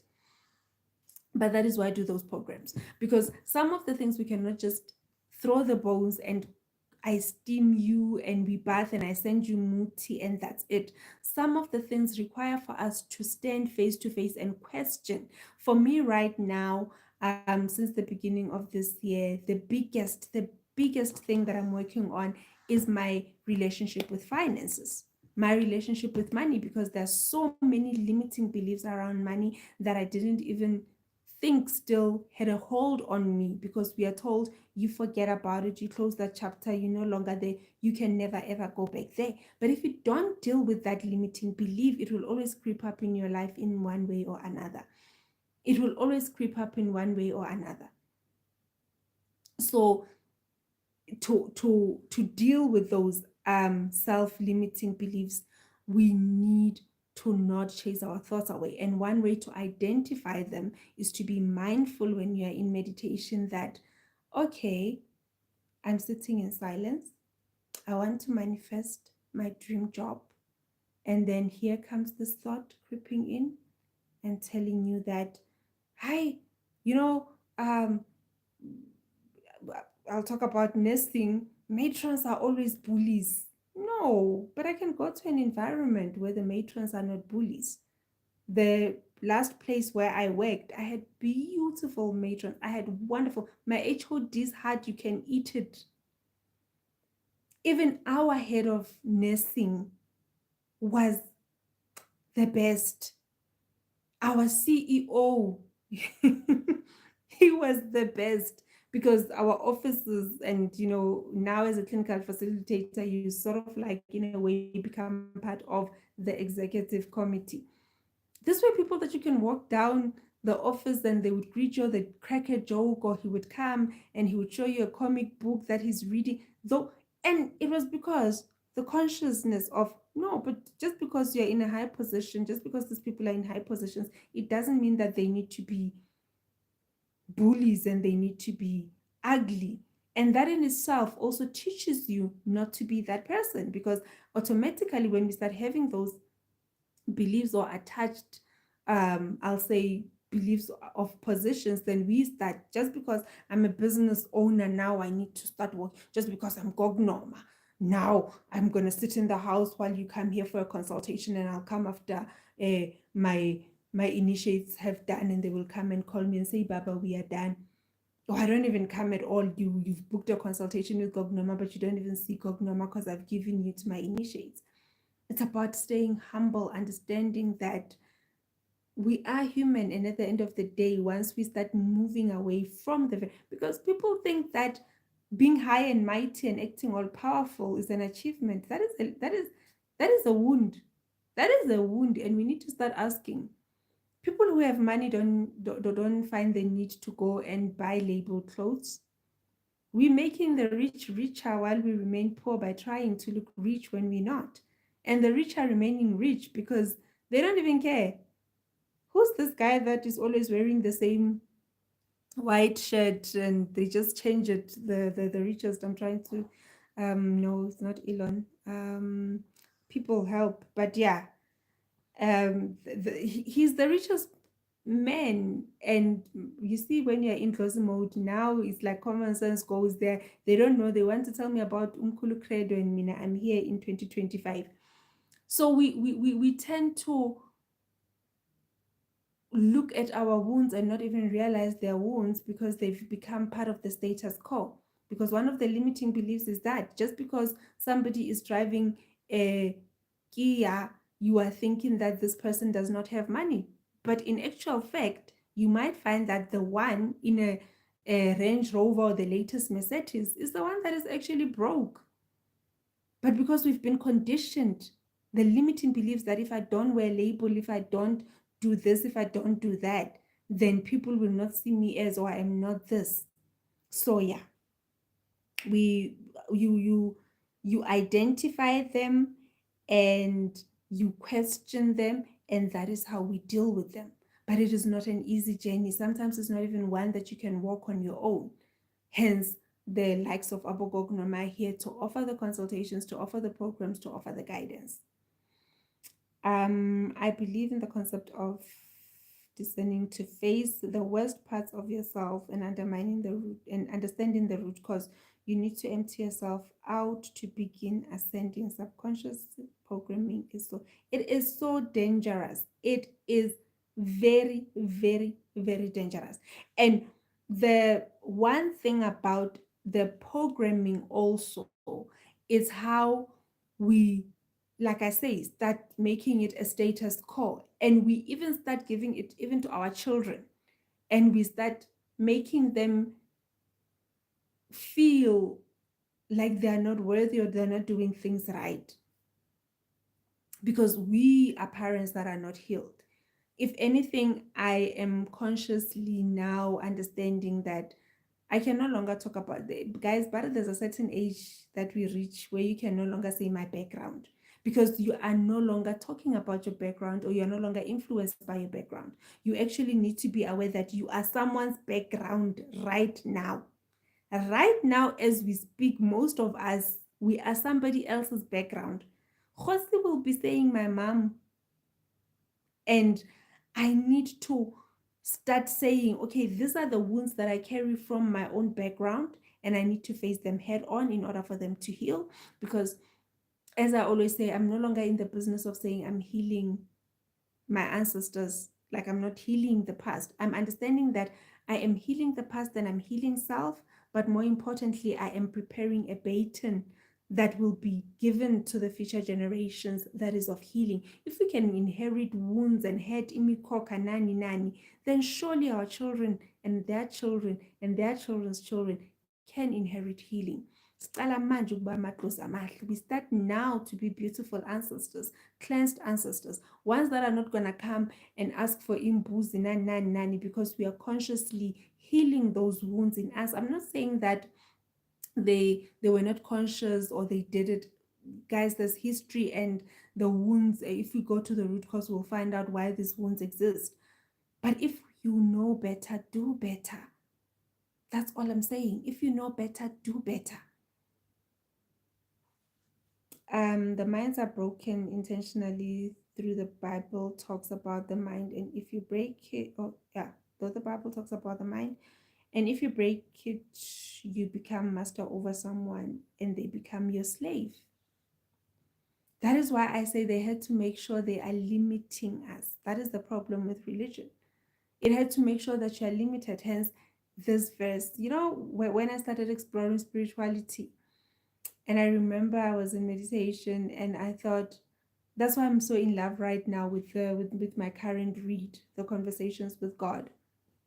Because I started asking the voices to say I can differentiate when it is the voices of my guides, my ancestors, because their voices are familiar. But there's also this voice that does not, like, totally does not have logic. It does not have logic. It does not have logic. It speaks, and when it speaks with authority. And it's like, you believe it, you don't believe it, I don't care, it's happening. And that voice of let there be light. And I started saying, but is it possible? Because when I'm reading this Bible verse, and yes, and this voice comes and says one, two, again, that limiting belief came back of you cannot add. And when I read another verse and I had to remove something from it, or I had to kind of like not even remove, but refine the wording to actually mean what it was meant to mean by spirit. Then I started to say, but I can't remove. And that's when, now when I read the Conversations of God, I was like, yeah, no, I got it. I got it a while back. That God did not stop speaking 2000 years ago. And even then, the Bible itself, yes, it might have been compiled and put together and whatever 2000 years ago, but those people that were there had people before them. And maybe the capturing of the spiritual experiences in text. And when I say text, I mean books, because you go to caves, you look at what geologists are finding, ancient writings, stones that are still buried deep. Word of mouth, that we know in African culture has always been the biggest way for us to share information. Those things tell us that spirit has always been there and spirit has always communicated. The only thing is that, like I say, there was a need to fulfill a political agenda, and spirituality is the basis of everything. Therefore, it had to be boxed, and it had to be structured, it had to be dogmatic, and it had to have a master and a servant.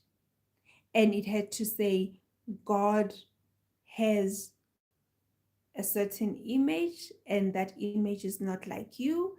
That is, I think earlier today I was even talking to somebody about, or I was messaging. Yeah, I was doing a lot of dream interpretation today.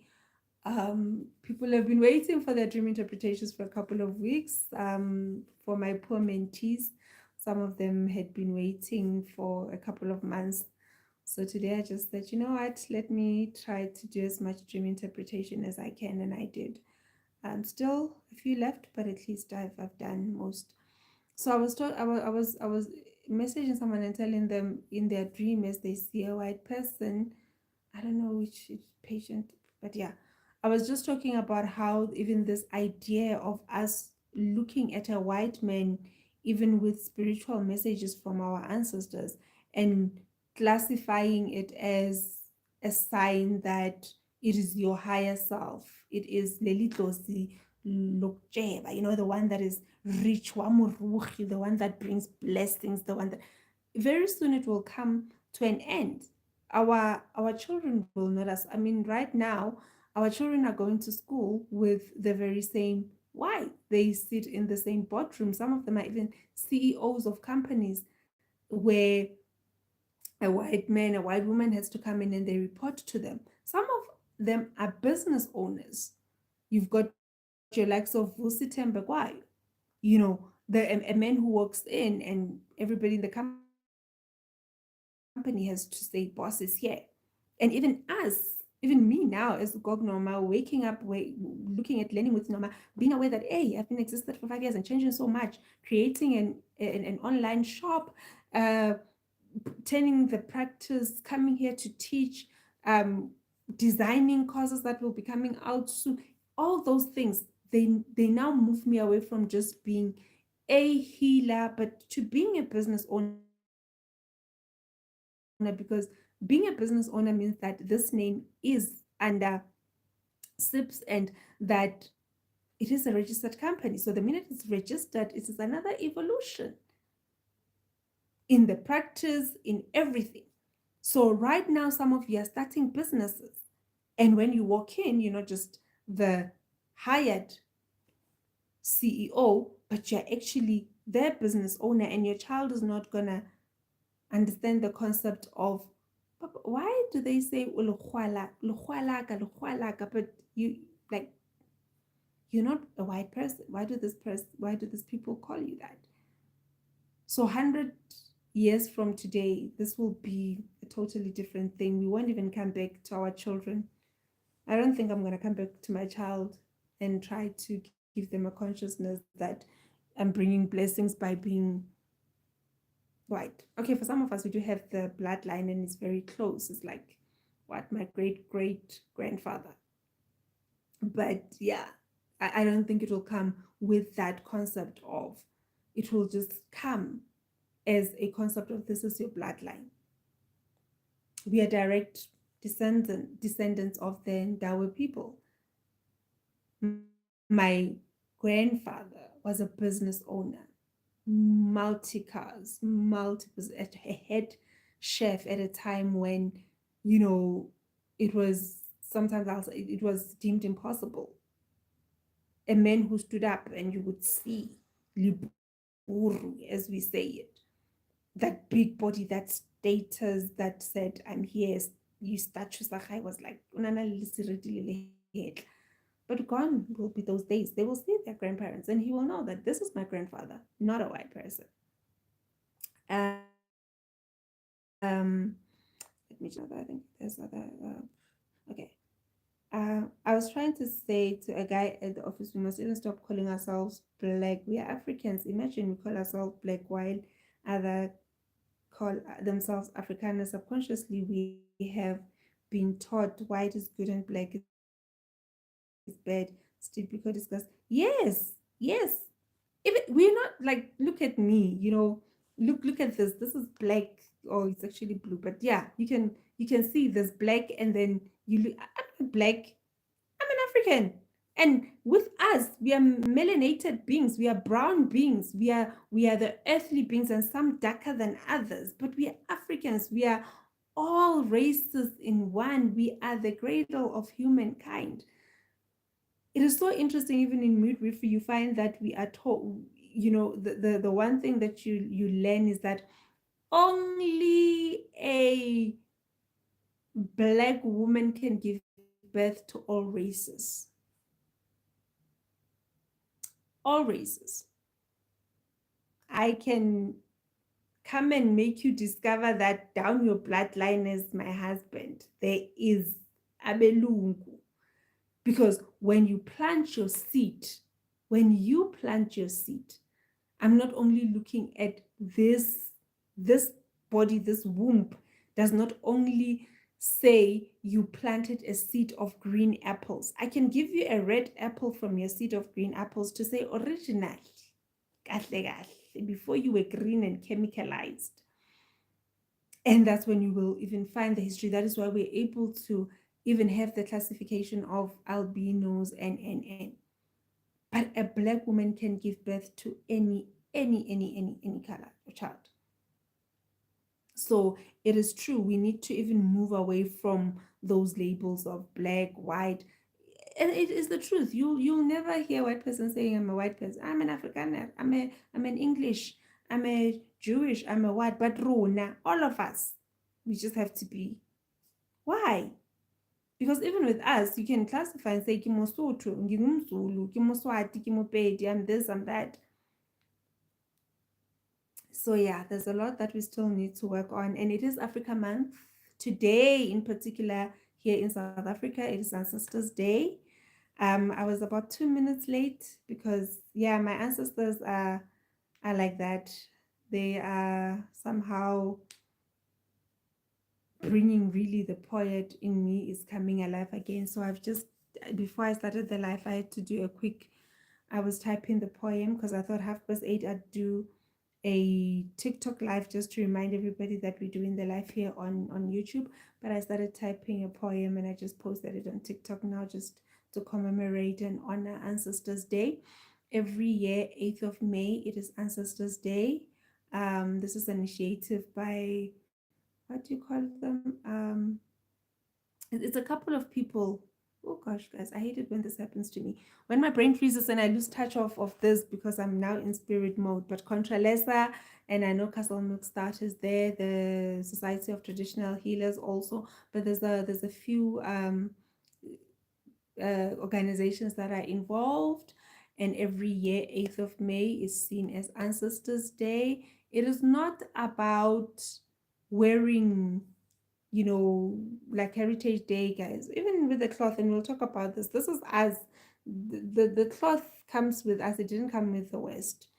It is part of our culture. So we don't need to be wearing skin and going around naked on Heritage Day. Even now, today it is about honoring our ancestors. It is not about us just slaughtering, dancing. No, it is actually a day where we are supposed to be gathering, sitting together, sharing history and black history as much as or African history, because we need to also come back to those concepts of we're not black. This is the kind of things that needs to be discussed on this day. We never classified ourselves as such. Even the name Africa, where does it come from? What was our continent before? What were those rich names that connect us to the earth, to the womb, to the mother? So this was a day that was or the idea behind the day is that not for us to just dance and make umqombothi, sipheke inyama yangaphakathi, reje malamogodu, reje ditlhogo, and because even when you look at our traditional beer, it is not alcohol.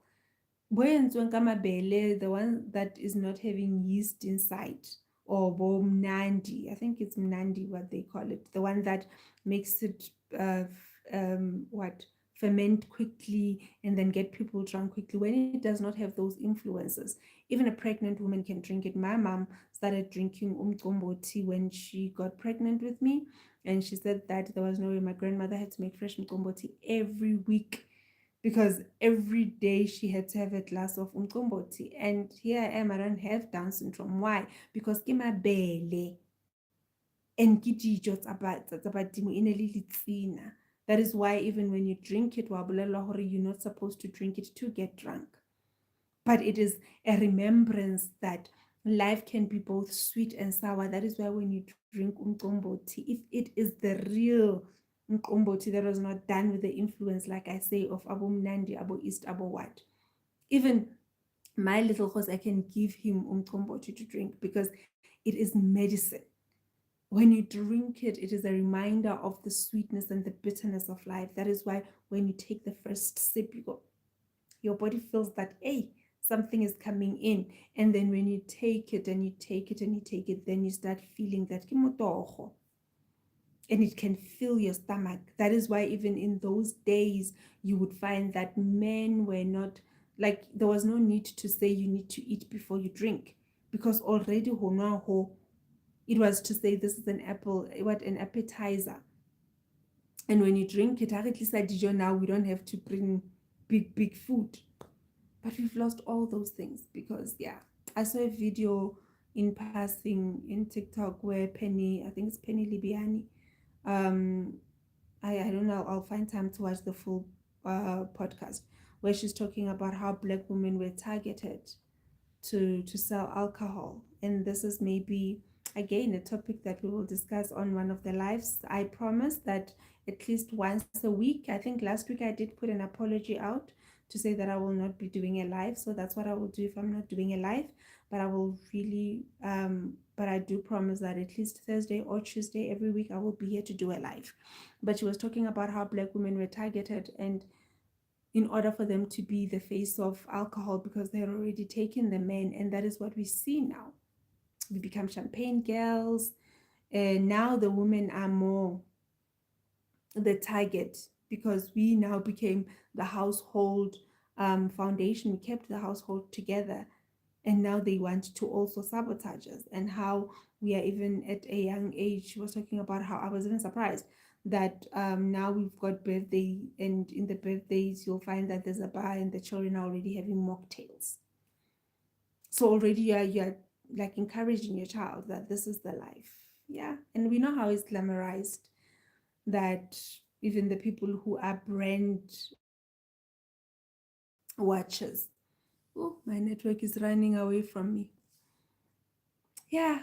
So yeah, we will talk about that topic of alcohol, especially in our spiritual practices, where we have even come to see abankoma.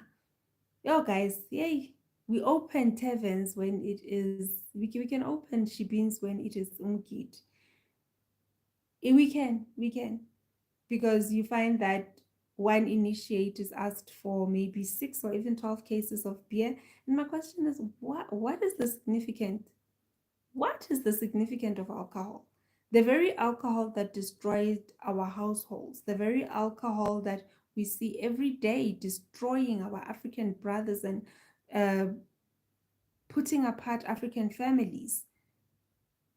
And as healers, even mehleng ya kgale, a healer would not drink in public. That is why even Harry today I don't have my libekere next to me, but you would have your enamel and you would drink from one that can, like something of this nature, something where even now as I'm drinking, you don't know what I'm drinking, whether it's juice, whether it's water, whether it's what. And even when the alcohol was to be served, you don't just drink outside, because you need to be somebody who is, or you were somebody who was respected. But now,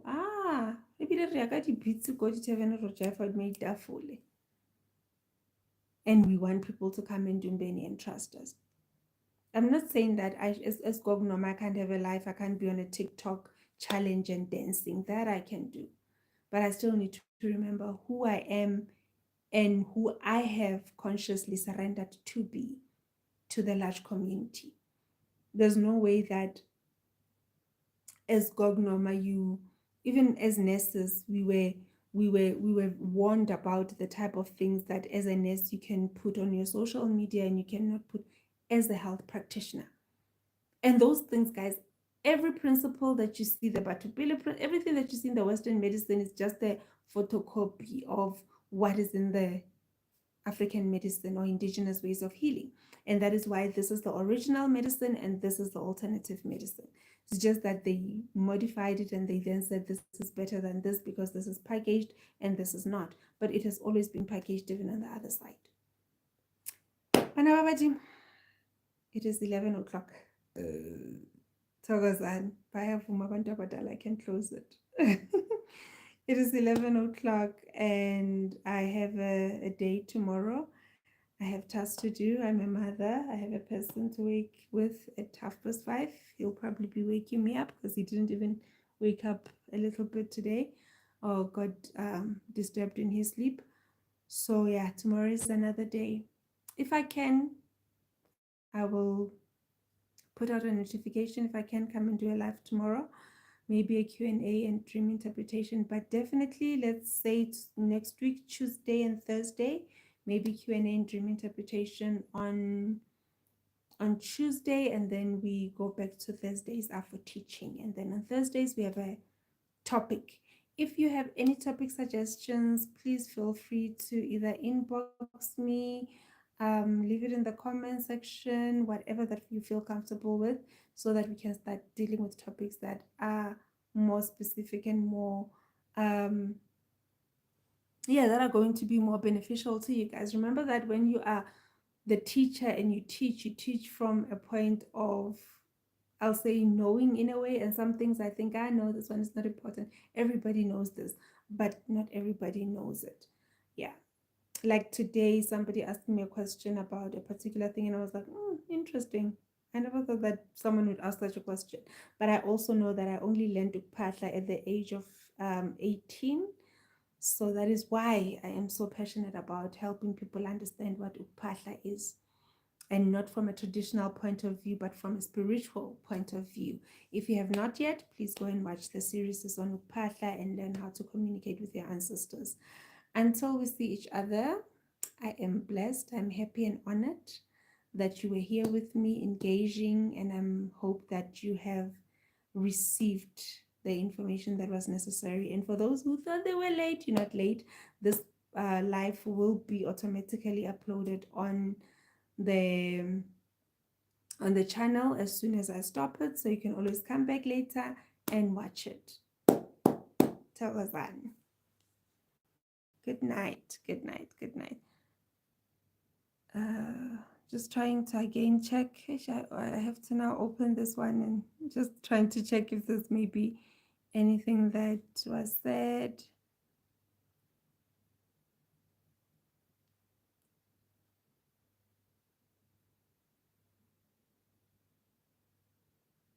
Okay, I think that's it for today. All right, guys, I shall see you next week. Thokozani. As always, I'm struggling to get out. Oh gosh. I am struggling to get out. Yes, there we are.